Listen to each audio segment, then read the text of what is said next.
This next session is a little complicated, and so I'm going to ask your indulgence. First of all, everyone in the media, we have live C-SPAN covering this now. I want to welcome all of you to lunch. I'm Steve Clemens. I direct the foreign policy programs at the New America Foundation, and we're so honored to be sponsoring today's forum, U.S.-Saudi Relations in a World Without Equilibrium, with our partners, the Committee on International Trade of the Saudi Chambers of Commerce. Many of you have been here all morning. Some of you were with us last night. And it's a great pleasure to be doing this and to be dragging, to some degree, the U.S.-Saudi relationship and the discussion of its strategic importance, both on the economic front and then the broader geostrategic level, into a public airing. And it's something we hope is just the beginning of an ongoing trend here in Washington, but also back in Saudi Arabia. And we hope that the New America Foundation could be part of that discussion back in Saudi Arabia. Bill Burns is, of course, Undersecretary of State for Political Affairs. William J. Burns was previously ambassador to Russia, and when I really began in the New America Foundation to become deeply involved in Middle East issues, my background was more in Asia, you could see Bill Burns' fingerprints on so many important efforts. Some of them came forward, some of them didn't. When he was Assistant Secretary of State for Near Eastern Affairs, and of course before that was Ambassador to Jordan. Bill Burns is one of the people, I keep telling people, I feel like we're in a Dean Acheson moment again in our history. There are so many people in Washington who govern what they do tomorrow by what they did yesterday. We don't have enough people who think about how do you change the forces of gravity politically and geostrategically to get us in a different place. And without embellishing, I think Bill Burns is one of those people, and I've known it and thought this for a very long time.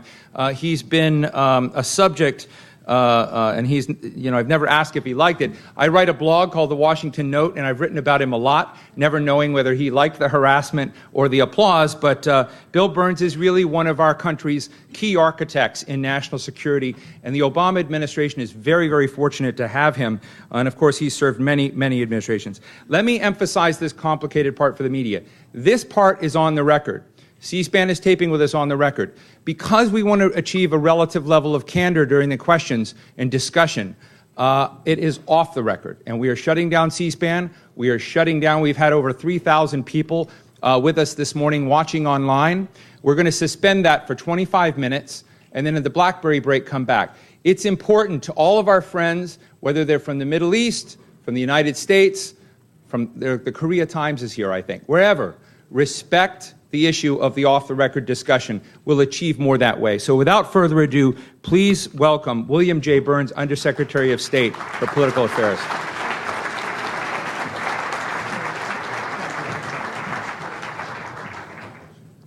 Well, thank you very much, Steve, and good afternoon to all of you. Thanks again for that kind introduction.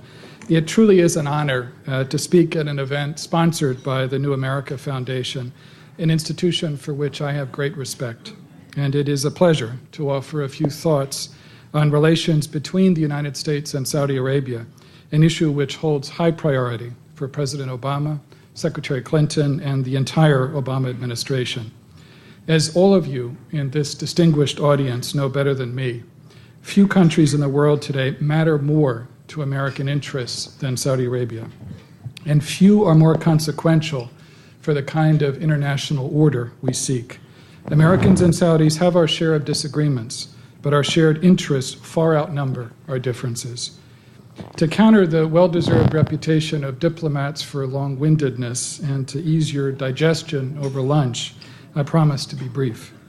Whenever I think of the virtue of brevity in public speaking, I'm reminded of a story involving the famous author George Bernard Shaw. It seems that Shaw was hosting an event in London one day. The first speaker came up to him and asked how long he should speak for. And Shaw told him he should probably limit his remarks to about 20 minutes. And the speaker looked at him in horror and said, 20 minutes? How am I supposed to tell them everything I know in 20 minutes? And Shaw paused and looked back at him and replied, in your case, my advice would be to speak very slowly.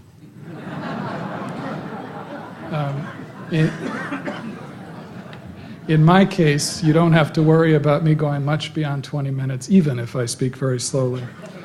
What I will try to do is sketch the main outlines of the administration's approach to the crucial swath of the globe that runs from Morocco to Pakistan, and then to highlight the ways in which U.S.-Saudi cooperation is essential to our mutual success.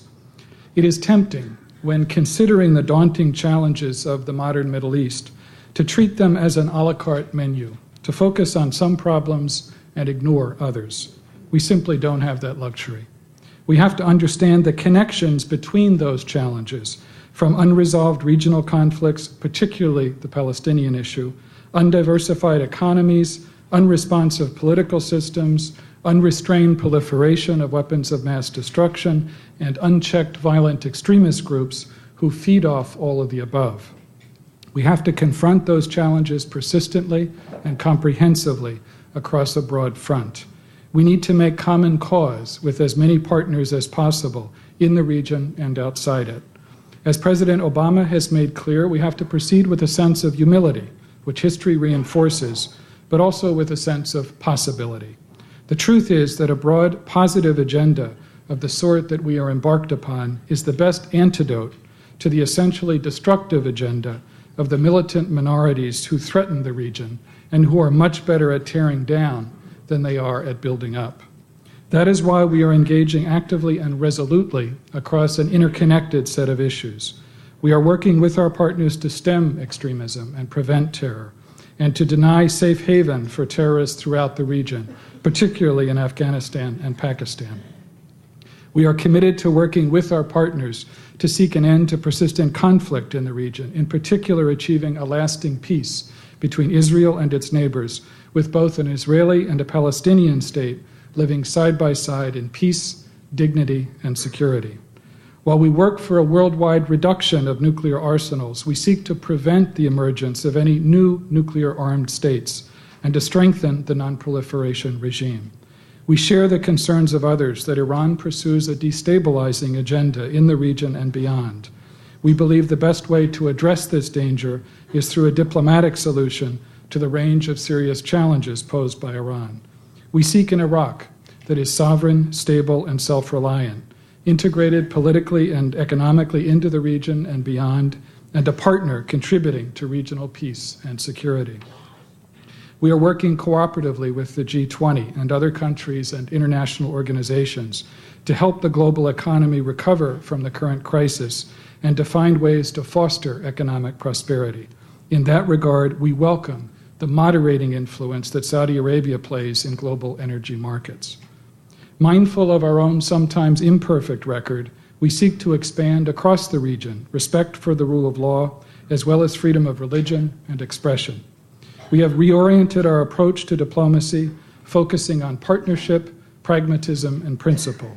This puts a premium on listening to each other, respecting differences, and seeking common ground and areas of shared interest. We are strengthening our historic alliances, cultivating new relationships, and drawing from all possible contributors, including the private sector, civil society, and individual citizens. Across this complicated agenda, U.S. interests and Saudi interests largely coincide. President Obama and King Abdullah underscored that common approach in their first meeting in London 3 weeks ago. We both have a powerful stake in combating extremism, advancing security in Afghanistan and Pakistan, achieving a durable Arab-Israeli peace, ensuring that Iran does not acquire a nuclear weapons capacity or become a regional hegemon, and overcoming the current economic crisis. Our counterterrorism relationship with the Saudis has deepened considerably in recent years. While there is a critical law enforcement and military component to protecting innocents from acts of terror, there is also a longer-term need to expose the hollow and distorted ideology used by extremists to recruit the disenchanted.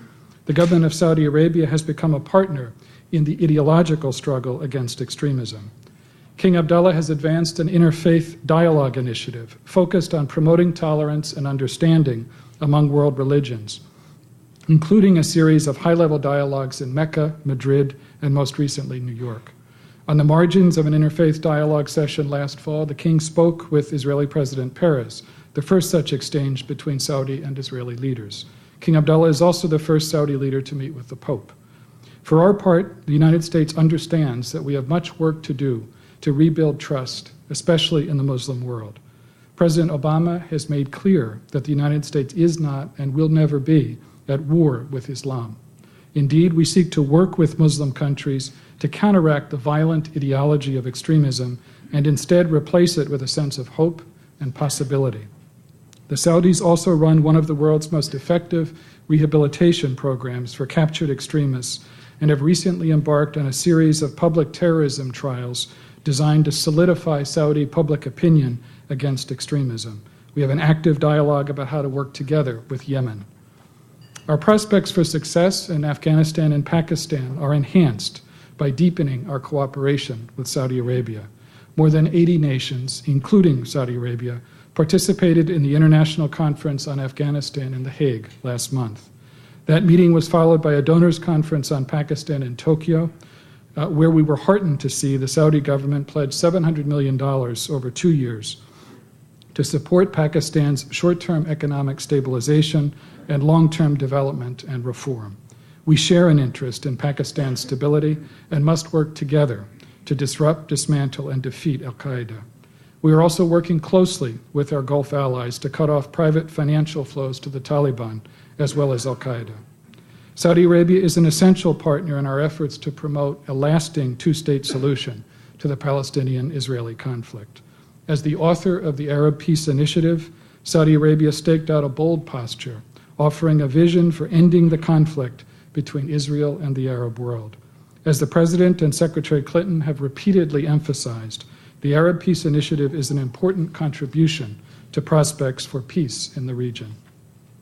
The President named one of our nation's most experienced diplomats and peacemakers, Senator George Mitchell, as his special envoy for Middle East peace, and Senator Mitchell continues to coordinate closely with King Abdullah and the Saudi leadership. A necessary precondition for movement toward a final settlement is a strengthened Palestinian Authority that can provide needed leadership and services to the Palestinian people. Saudi Arabia, with over $200 million in budgetary support for the Palestinian Authority in 2008, has traditionally been the leader of the Arab states in its financial commitment. We hope that Saudi Arabia will, as we have, commit new resources to the PA budget this year. In addition, the Saudis led Arab efforts to support Gaza reconstruction, pledging over $1 billion in the Sharm el-Sheikh Donors Conference in March. We must also work together to stop the spread of nuclear weapons. This has profound importance for the Middle East. President Obama underscored in Prague earlier this month America's determination to lead international efforts on this issue. Having endorsed the Proliferation Security Initiative and the Global Initiative to Combat Nuclear Terrorism, Saudi Arabia is a full partner in this critical campaign. In particular, we share our Gulf allies' concern about the destabilizing role Iran has played throughout the region and about the extraordinary dangers that a nuclear-armed Iran would pose. What is clear is that non-engagement with Iran has not been an effective tactic. President Obama has made clear our desire to achieve a diplomatic resolution of our serious differences with Iran, including direct dialogue with Iranian officials in an atmosphere of mutual respect. We will go into this with an open hand, but also with open eyes. Given our long and difficult experience with Iran, we have no illusions about the challenges ahead, nor do we have any intention of compromising the interests of our friends in the region, and we will continue to work closely with Saudi Arabia in particular. Ambassador Dennis Ross, our special envoy for the Gulf and Southwest Asia, will be in Riyadh this week to engage directly with the Saudi leadership. This is not and cannot be a zero-sum game. We hope that the Iranian leadership makes a decision to accept the president's offer of an open hand, to curb its threatening behavior, and to reassure the international community of the exclusively peaceful nature of its nuclear program. We hope that tough-minded, direct diplomacy will produce results. But whether those hopes are realized or not, our commitment to Saudi Arabia and our friends in the Gulf remains unbreakable. Another vitally important ingredient in Gulf security is Iraq's revival and reintegration as a responsible player in the region. It is essential for Saudi Arabia to contribute to that process. Certainly here again, Saudi Arabia has a strong stake in continuing to see a stable and secure Iraq play its role in shaping a more positive and hopeful future in the area. We welcome King Abdullah's participation in the April G20 summit in London. While the G20 made progress in shoring up world markets, the financial picture remains precarious, and we will need to continue to work closely with Saudi Arabia and our other partners. In the G20 and in the International Energy Forum, a producer-consumer group the Saudis have championed, we are both working for stable energy markets to support a global recovery. We acknowledge the significant investments the Kingdom has made in oil production capacity to provide market security for the world. For our part, we have recently launched a new partnership arrangement with the Saudi Ministry of Interior to develop a dedicated Saudi security force to help safeguard Saudi Arabia's critical energy infrastructure from outside threats. We also commend the Saudis for resisting the temptation in times of economic difficulty to impose protectionist trade practices that could further weaken the global economy.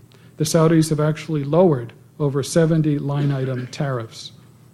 While the United States and Saudi interests frequently overlap, it is no secret that our histories, cultures, and social mores at times differ.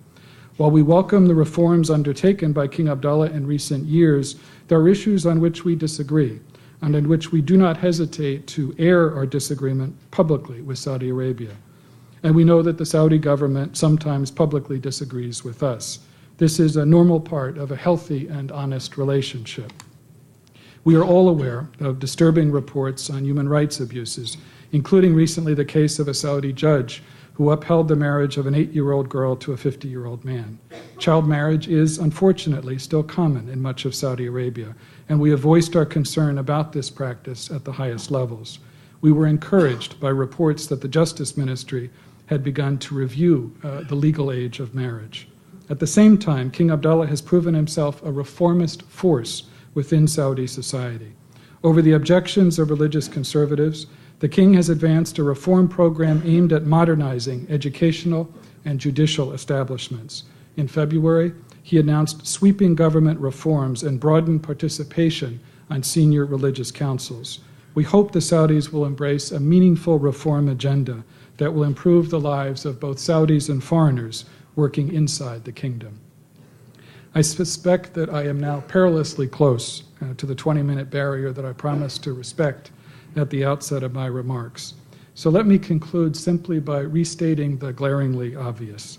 A great deal depends on how well the United States and Saudi Arabia cooperate on a dizzying array of challenges. From the global economic crisis to Afghanistan, Pakistan, to Middle East peace, to Iran and preventing the spread of nuclear weapons. Neither of us can afford to become complacent about our relationship or about what is at stake. 64 years ago, President Franklin Roosevelt and King Abdulaziz first glimpsed the possibilities of Saudi-American partnership when they held their historic meeting aboard the USS Quincy. Much has changed in the years since then, but one thing that hasn't is the significance of our partnership. For all of the inevitable ups and downs in our relationship, leaders on both sides retain an abiding appreciation of how much we depend on one another and of how much the rest of the world depends on our cooperation. The New America Foundation has done a real service by highlighting that reality through this event. Thanks again for inviting me, and I wish you success over the rest of the conference. Thank you. Thank you. Let me get the machines turned off.